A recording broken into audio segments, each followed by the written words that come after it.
नमस्कार, आप देख रहे हैं एबीसी इंडिया। मैं अमित भोबिया। दोस्तों, आज हम बात करेंगे चाय की खेती के बारे में। मैं आपको ऐसा तरीका बताऊंगा कि आप अपने घर पर जितना चाय की जरूरत होती है उसको खुद उगाकर पूरा कर सकते हैं। वैसे अभी इस वीडियो की शुरुआत करेंगे तो पूरा का पूरा सिस्टम बताऊंगा कि कितने प्रकार की चाय होती है, कैसे इसे उगाया जाता है, पूरी की पूरी विधि आपको समझाऊंगा। तो दोस्तों, चैनल को सब्सक्राइब कर लीजिए, बेल आइकन को दबा लीजिए और मुझे इंस्टाग्राम पर फॉलो कर लीजिए। और जिस भी टॉपिक के बारे में आप जानना चाहते हैं आप मुझे इंस्टाग्राम पर मैसेज कर दीजिएगा। खैर दोस्तों, शुरुआत करते हैं चाय की खेती के बारे में संपूर्ण जानकारी।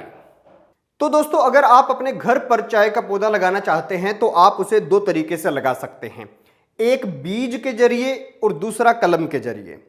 आप अगर बीज के जरिए लगाना चाहते हैं तो आपको क्या करना होगा, जो चाय पत्ती इस्तेमाल करते हैं इससे नहीं लगेगा। इसका बीज क्या होता है, इसके पौधे पर कुछ इस प्रकार का फल लगता है। उस फल के अंदर छोटे छोटे दाने होते हैं, 2-3 दाने एक फल के अंदर होते हैं। तो ये दाने आपको लेने हैं, बीज आता है चाय के पौधे का, ये बीज आपको लेना है और इसको पानी के गिलास में डाल देना है। जो ऊपर आ जाएंगे बीज तैरकर, वो बीज लगने योग्य नहीं है। जो बीज पानी के गिलास में नीचे बैठ जाएंगे उन्हें आप 10 घंटे के लिए पानी में पड़ा रहने दीजिए। वो पानी में पड़े रहेंगे। अब इसके बाद उनके अंदर थोड़ा मॉइस्चर आ जाएगा तो आपको फिर क्या करना है, उन बीजों को निकालना है और धूप के अंदर रख देना है। धूप के अंदर रखोगे तो इसके ऊपर की सतह जो है उसमें दरार आ जाएगी, वो थोड़ी सी फट जाएगी, क्योंकि जो चाय के पौधे का बीज होता है ये बहुत हार्ड होता है। तो इसको फाड़ने के लिए यही किया जाता है कि इसे पहले भिगोया जाता, फिर इसको धूप में रखा जाता। धूप से दरार आ गई, इसके बाद आपको क्या करना है, 50% बर्मी कंपोज लेना है, 25% गार्डन सॉइल लेना है और उसी के साथ 25% आपको लेना है जो कंकड़ पत्थर होते हैं ये लेने हैं। इनको सबको मिक्स करना है और उसके अंदर बीज को लगा देना है। क्योंकि चाय का जो भी प्लांट होता है उसके लिए सबसे जरूरी चीज ये होती है कि उसके अंदर पानी ठहरे नहीं, पानी रुकना नहीं चाहिए। जहां पर चाय का पौधा लगा है पानी मिलना जरूर चाहिए, चाहे वो फव्वारे के जरिए मिले चाहे वो सीधा मिले, लेकिन ये है कि पानी ठहरना नहीं चाहिए। इसीलिए हम जो है ये 50-25-25 का जो है हम एक सेगमेंट बनाते हैं। अब आपको क्या करना है, अगर कलम लगाते हैं तो कलम का तैयार किया हुआ पौधा आपको मिल ही जाएगा, तो आप उसे सीधा लगा सकते हैं। और एक बार पौधा लगाने के बाद 100 साल तक आपको कोई दिक्कत नहीं आएगी, यानी कि 100 साल तक भी वो पौधा चल सकता है, उससे ज्यादा भी चल सकता है। तो एक बार पौधा लगाना जरूरी है। अब रही बात कि कब लगाएं, तो ऐसे मौसम में लगाएं, पूरे साल लग जाता है, लेकिन उस वक्त टेम्परेचर जो है वो ये नहीं हो कि भाई 10 डिग्री से नीचे चला गया और ये भी नहीं हो कि 35 डिग्री से ऊपर चला गया, क्योंकि चाय के पौधे के लिए सबसे बेस्ट टेम्परेचर है वो है 10 डिग्री से लेके 35 डिग्री तक।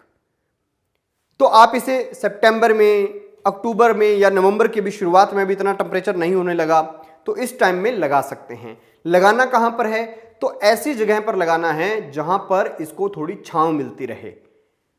डायरेक्ट जो है सूरज की किरणें इसको खराब ना करें। वैसे सूरज की किरणों से बढ़ता बहुत है, लेकिन जो क्वालिटी चाय की बनती है वो थोड़ा छांव में होता है तभी बनती है।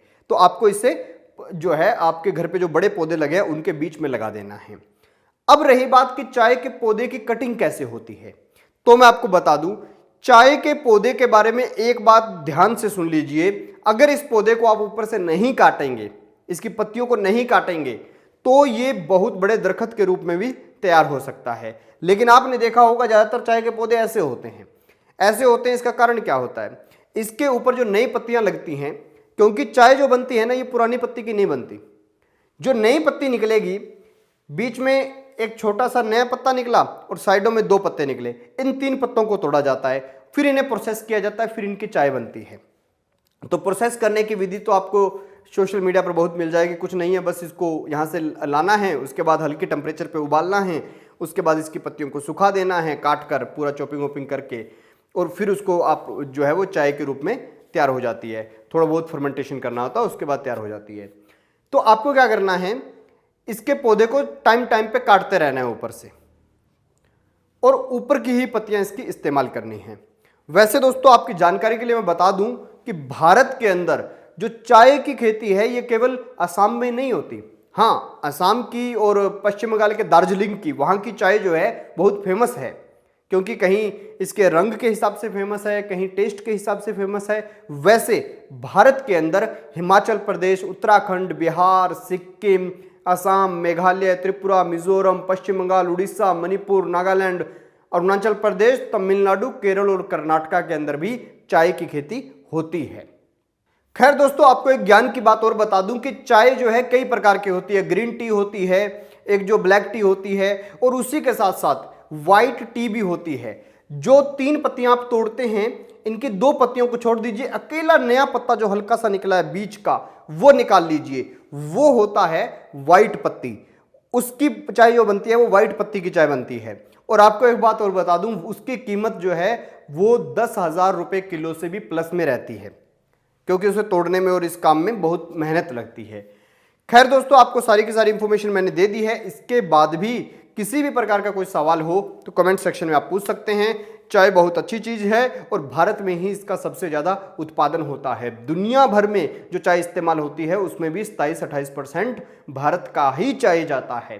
तो आप लोग चाय घर पर जरूर उगाएं, क्योंकि भारत के लगभग एरिया में चाय हो जाती है, जहां पर 10 से 35 डिग्री का तापमान रहता है। खैर, देखते रहिए ABC इंडिया, आपकी आवाज, आपका विश्वास।